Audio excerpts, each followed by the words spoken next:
ये क्या बदतमीजी है फरमान भाई, हाथ छोड़े मेरा। फरमान भाई बोलना छोड़ दो अब। ये भाई भाई नहीं, शौहर, मजाजी खुदा, ये सब बोलने की आदत डाल। आपके सर में दिमाग है या नहीं? बीवी हूं मैं वकार की। ज्यादा देर नहीं रहने वाली उसकी बीवी तो। आपकी गलत फहमी है, वो मुझे कभी नहीं छोड़ेंगे। गलत फहमी तो तुम्हारी है मेरी जान। अब तक तो मैं बड़े शरीफों की तरह बिहेव कर रहा हूं, पर अब जब चाचू नहीं रहे तो मेरा असली रूप देख लेना। वो तुम्हें तलाक देगा, मैं भी देखूंगा और तुम भी देखोगे। आप इतने गिर सकते हैं, मैं सोच भी नहीं सकती थी। तो अब सोच लो, जब लिहाज करने वाले नहीं रहे तो लिहाज कहां से हो?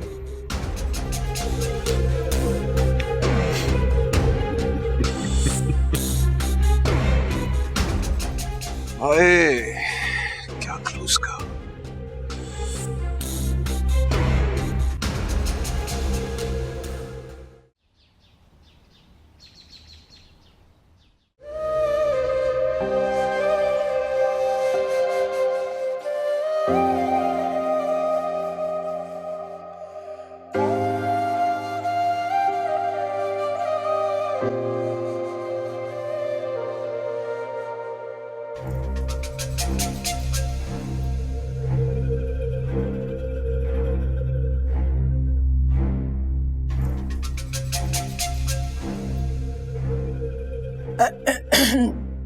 हाँ फातिमा, वो मैं ये पूछने आई थी कि हिसाब किताब निकाल लिया?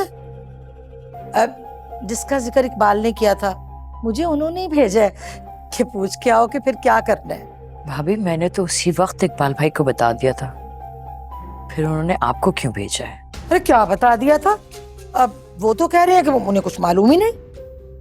मैंने उन्हें कहा था कि मैं सब कुछ विरसा को बता दूंगी। आखिर ये सब कुछ विरसा का ही तो है, उसी से पूछ लें। अच्छा, तो यानी तुम्हें इकबाल को बताने में एतराज है। और ये विरसा, ये कहाँ है भाई? नजर नहीं आ रही। वो अपने ससुराल वापस चली गई है। अच्छा, यानी कि इकबाल उससे पूछने अब उसके ससुराल जाएंगे, है ना? ठीक है, बता देती हूँ मैं। हाँ?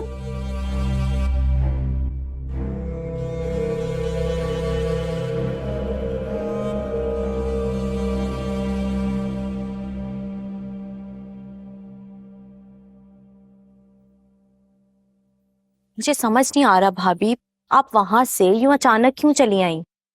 क्या बात है, मुझे साफ साफ बताएं।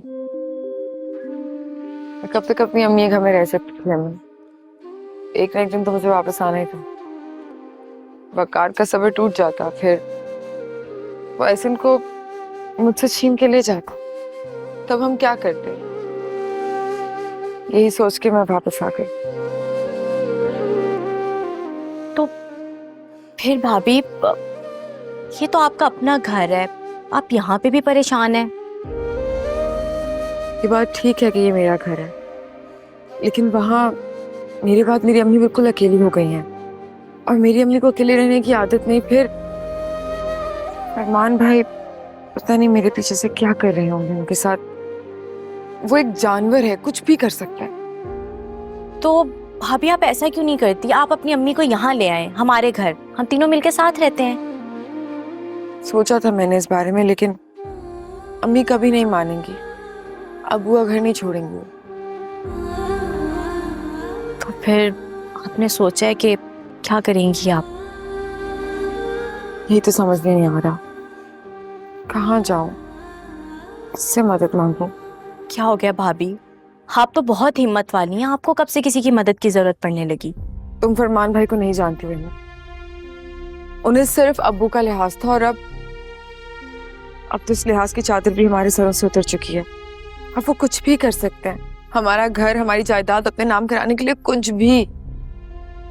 और जब मैं ये सब सोचती हूँ ना, तो मेरा दिल बहुत परेशान हो जाता है।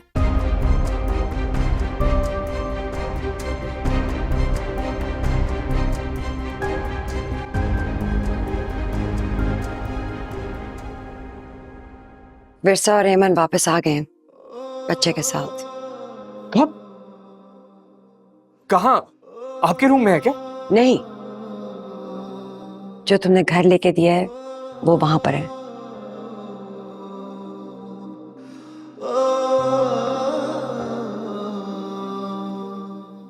बेटा, तुम्हारे बाबा चाहते हैं कि तुम वर्षा को अब छोड़ दो। उनका कहना है कि जानता हूँ, वो कहते हैं कि विरसा को छोड़ दोगे तो जूबी तुम्हें सब कुछ वापस लौटा देगी। अम्मा, मुझे ऐसी कारोबारी सोच से सख्त नफरत है। तुम्हारी इस बात से तो ऐसे जाहिर होता है कि तुम विरसा को तलाक देना ही नहीं चाहते। नहीं, फिलहाल मैं ऐसा नहीं चाहता, लेकिन ये जानता हूं कि मेरे ना चाहने के बावजूद विरसा मेरी जिंदगी में दोबारा नहीं आ सकती। उसने धोखा दिया मुझे। मैं कल विरसा से मिलने जा रही हूँ। तुम मिलना चाहते हो उससे? मैं आपको ड्रॉप कर दूंगा वहां, लेकिन उससे नहीं मिलूंगा।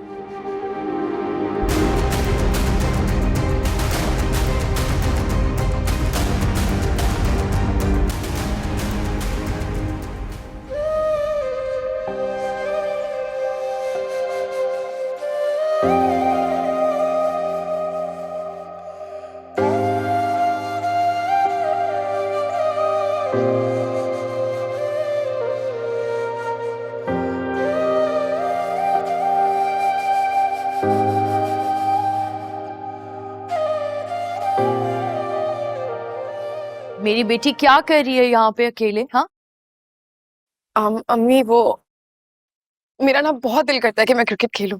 क्रिकेट? लड़कियां कहाँ क्रिकेट खेलती हैं पगली? अच्छा बाबा, खेल लेना, किसने मना किया है? हाँ, आपको पता है यूनिवर्सिटी में जो गर्ल्स क्रिकेट टीम है ना, उसके लिए मेरी सारी दोस्तों ने कहा था कि मैं अपना नाम लिखवा लूं, मगर मैंने नहीं लिखवाया। क्यों? क्यों नहीं लिखवाया? अब तुम मना करते थे तो।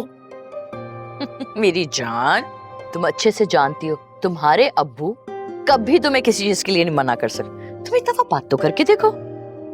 बात तो ठीक है वैसे आपकी, अब्बू मेरी कोई बात मना तो नहीं करते। आखिर हुई मैं स्पेशल। हाँ, बस मेरी शामत आ जाएगी कि देखो मेरी बेटी क्या कुछ नहीं कर सकती। तुम्हें याद है जब तुमने पहली दफा रोटियां बनाई थी? उफ, मैं क्या बताऊं, तुम्हारे अब्बू ने एक एक को रोक रोक के बताया था। ये सारी रोटियां मेरी बेटी ने अपने हाथों से मेरे लिए बनाई हैं। उफ, कितना खुश हुए थे ना वो इस बात पे। हाँ, तो होना भी ऐसे ही चाहिए। आखिरकार मैं उनकी लाडली बेटी हूँ, वो मेरे प्यारे अब्बू।